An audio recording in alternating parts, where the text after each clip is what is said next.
Share మార్కెట్లో విజయం సాధించాలన్నారా? విజయవాడలోని విఎల్ ట్రేడింగ్ ఇన్స్టిట్యూట్తో ట్రేడింగ్ను ప్రొఫెషనల్గా నేర్చుకోండి. Online and offline classes available. Admissions open now.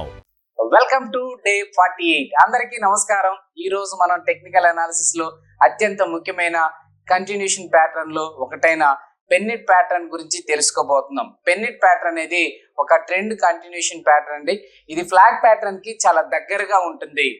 And కానీ ఇందులో కన్సోలిడేషన్ ట్రయాంగిల్ షేప్ లో ఉంటదండి. మీరు ఏదైతే చూస్తున్నారు ఇక్కడ ట్రయాంగిల్ షేప్ లో మనకు కనపడుతుంది. అండ్ ఈ ప్యాటర్న్ లో సాధారణంగా స్ట్రాంగ్ అప్ ట్రెండ్ లేదా స్ట్రాంగ్ డౌన్ ట్రెండ్ మధ్యలో ఏర్పడుతుంది. మార్కెట్ కొంతసేపు వచ్చేసరికి పాస్ తీసుకొని మళ్ళీ అదే డైరెక్షన్ లో మూవ్ కొనసాగకూడుతుందని ఇది సూచిస్తుంది. గుర్తుపెట్టుకోండి, కొంచెం సేపు పాస్ అవుతుంది అంతే.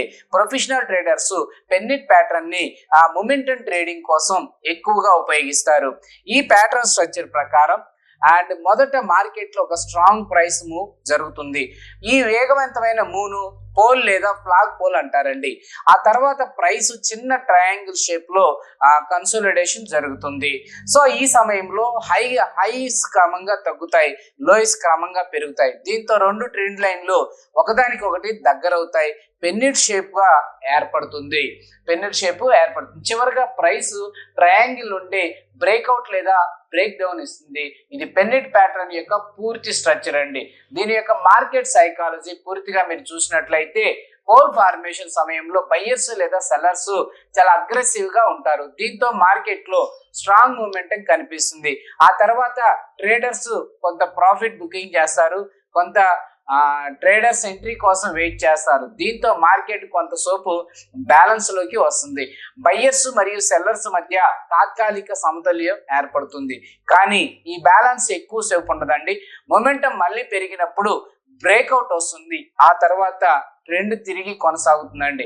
ఇంకోటి ఇక్కడ మనం అర్థం చేసుకోవాల్సిన విషయం ఏంటంటే, మొదట స్ట్రాంగ్ పోల్ ఫార్మేషన్ ఉండాలా, ఆ తర్వాతే క్లియర్ పెన్నెట్ షేప్ కనిపించాలా మనకి. అది లేనప్పుడు ట్రేడ్ చేయకూడదు.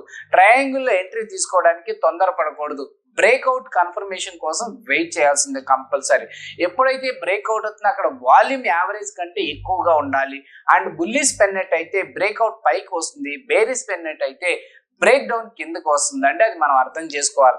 స్టాప్ లాస్ ను ప్యాటర్న్ కింద లేదా పైన ఉంచాలి. టార్గెట్ ని పోల్ హై ఆధారంగా క్యాల్కులేట్ చేయాలి. అంటే పోల్ ఎంత ఉంటే అదే డిస్టెన్స్ ను బ్రేక్అవుట్ పాయింట్ నుండి ప్రాజెక్ట్ చేయాలండి. ఇదే ప్రొఫెషనల్ పెన్నెట్ ట్రేడింగ్ స్ట్రాటజీ అండి. మీరు ఇట్లాంటిది ఏమైనా ట్రేడ్ చేసినట్లయితే కింద దేని గురించి అండ్ ఎవ్రీడే నిఫ్టీలో కావచ్చు, బ్యాంక్ నిఫ్టీలో కావచ్చు, సెన్సెక్స్ లో కావచ్చు, ఇది బాగా వర్కౌట్ అవుతుందని మీరు అర్థం చేసుకోండి. దీంట్లో వన్స్ ఇన్వెస్ట్మెంట్ చేసేటప్పుడు మాత్రం ఇలాంటి డే టైం ఫ్రేమ్ వాడండి. మరి ట్రేడింగ్ చేసే వాళ్ళు టైం ఫ్రేమ్ 3 లేదా 5 మినిట్స్ లో ట్రేడ్ చేయండి. ఇది అంతేగాని మీరు దీన్ని బేస్ చేసుకొని డే ఫ్రేమ్ నిఫ్టీలో, బ్యాంక్ నిఫ్టీలో పెట్టద్దు.